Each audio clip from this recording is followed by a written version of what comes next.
Hey everybody, it's Noel from Home Hunter Report here. So I found this post on the Irish Times yesterday which caught my interest. So Leo Cullen, former Ireland and Leinster player and current Leinster coach, is selling his home out in Sandymount for 1.75 million. The Irish Times write-up is actually really good. It gives you a little breakdown of the history of the property. So he had bought it back in 2017 for 975,000. It was in use as an office at the time, and since then he's renovated it to a residential property. And it gives you then some nice blown up images of the estate agent listing. This one here caught my interest because you could see his whiskies in the background here. If you zoom right in, you can pick out a couple of them. I can't see all of them, but it looks like he's got a nice little whiskey collection going there. And then they just give you the images of the rest of the property, a little bit about the area and so on, just to kind of highlight everything that's there. And you can see what they've done at the back here. They've extended out and then just have this nice little space at the back garden. So I thought it would be fun to research this property and show you how a home hunter report can help you with your property research.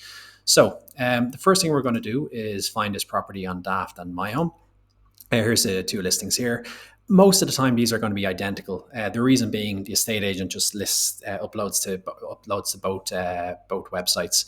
So the nice thing about these listings are they're very searchable. So you can filter by any location. You can filter by property size, whatever you're looking for. And then you can see all the images. You can see the breakdown of what's in the property. So 5 beds, 4 baths. 234 square meters, C2, BER, and the type of property.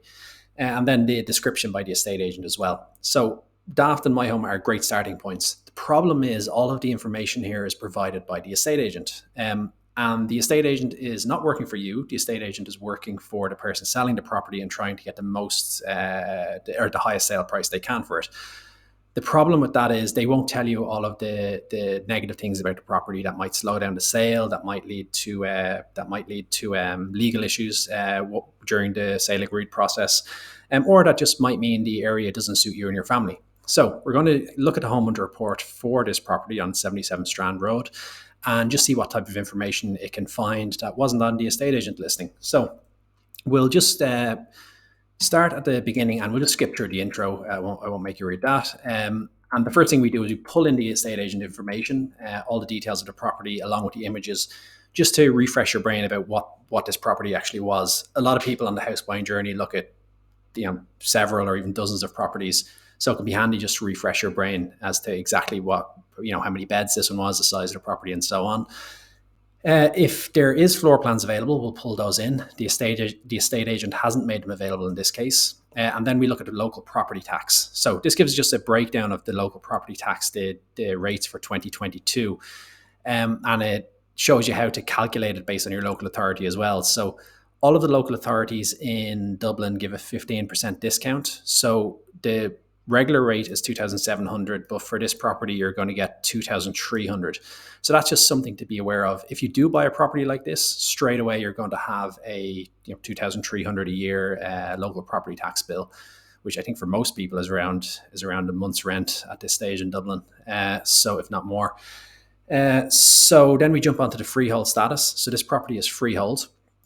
All that means is that the land the property is on is also owned by the person who owns the house. The other option here is leasehold, which means that the land is owned by a ground landlord. When you're going through the sale agreed process, your solicitor will make sure all of this is in order. If it is leasehold, you can run into more issues, and sometimes the bank won't lend against a leasehold property if the lease is under about 70 years. So you can run into some issues here, but once it's freehold, it's far less likely to run into any issues. So that's a good point for the property. Then we jump down to the planning information.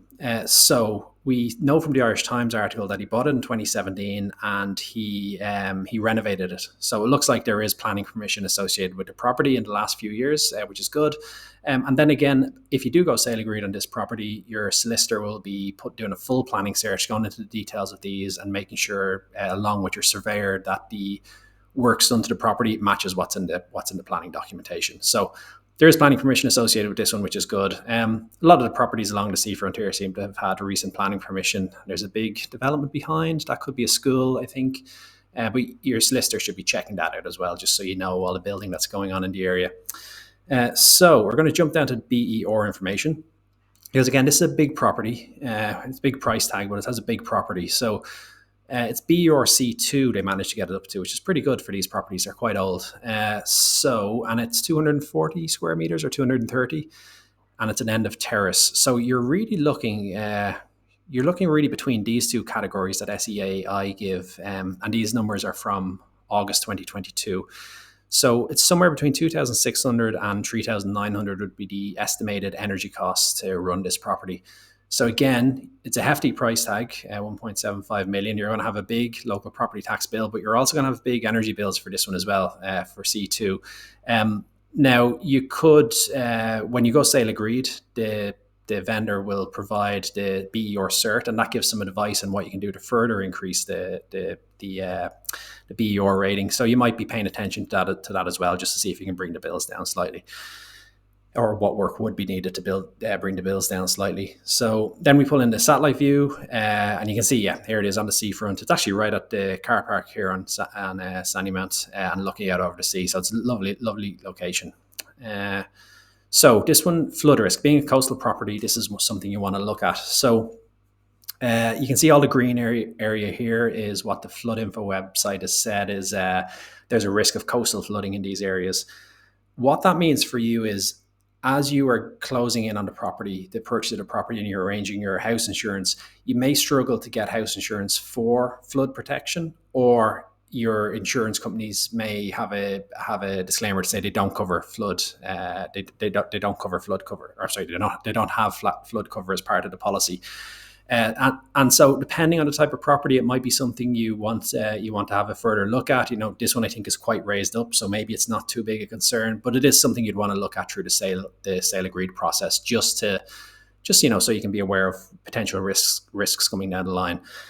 Then onto the radon map. So this one is a 1 in 20 homes risk. That's the lowest risk given by the EPA. Now, it's the lowest risk. It doesn't mean there's no risk. So like all properties, what we recommend is shortly after you move into the property, get a radon test done. It costs less than €100. It involves leaving 2 devices in your home for 3 months. You return them to the company you purchased them from, and they do lab testing.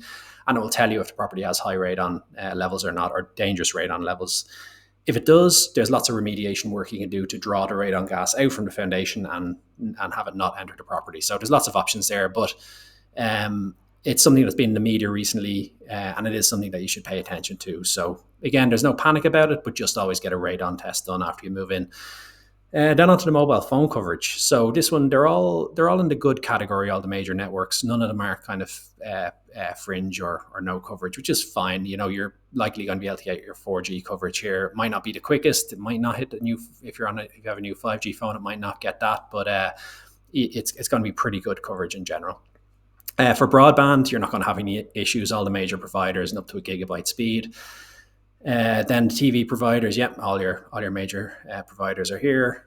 For local transport, it's on there's 2 there's 2 train stations on the Dart line nearby, and there's lots of bus stops around the area as well. It's pretty well served. For major transport, you're Dublin, so you're 11 kilometers away from Dublin Airport. So it's not too much of a trek there if you travel a lot. And then the schools. So there's lots of schools within 1.3 kilometers. There's at least 5 primary schools. A good mix here. There's mixed and then single sex schools as well. Then onto the secondary schools. There's a few good rugby colleges here. There's St. Michael's. There's a Blackrock Educate Together. And there's a good mix between mixed and then same-sex schools. So then onto the local eateries. Lots of good restaurants around here. You're not going to struggle to find anywhere to eat. Some nice takeaways too, according to their ratings. Lots of local amenities around here. Sandymount Beach, 80 meters from the property. And then the pubs. What's going to be your new local here? So O'Reilly's of Sandymount. I don't think I've ever drank in that one, but it's got really good reviews, 200 reviews and 4.5 stars, and lots of other options there as well. Mulligan's, I think I have drank in. That's pretty nice. So lots of different options there for your local too. So that's kind of just a very quick walkthrough of the Home Hunter report for 77 Strand Road. And as you can see, it gives you just a little bit more information that the estate agents won't tell you, and just gives you a bit more idea of what the area is like, what the schools around the area are like, what's the flood risk, and what your broadband coverage is going to be, and your mobile phone network. So there's lots of extra information in here. This Home Hunter report is available on over 90% of properties for sale in Ireland. What we hope is that it will allow people to continue to purchase properties with confidence, knowing that it's right for them and their family. So if you have any questions, just comment or contact us. You can email us at info@HomeHunterReport.ie, and I'll reply to all of those emails. And otherwise, have a good day.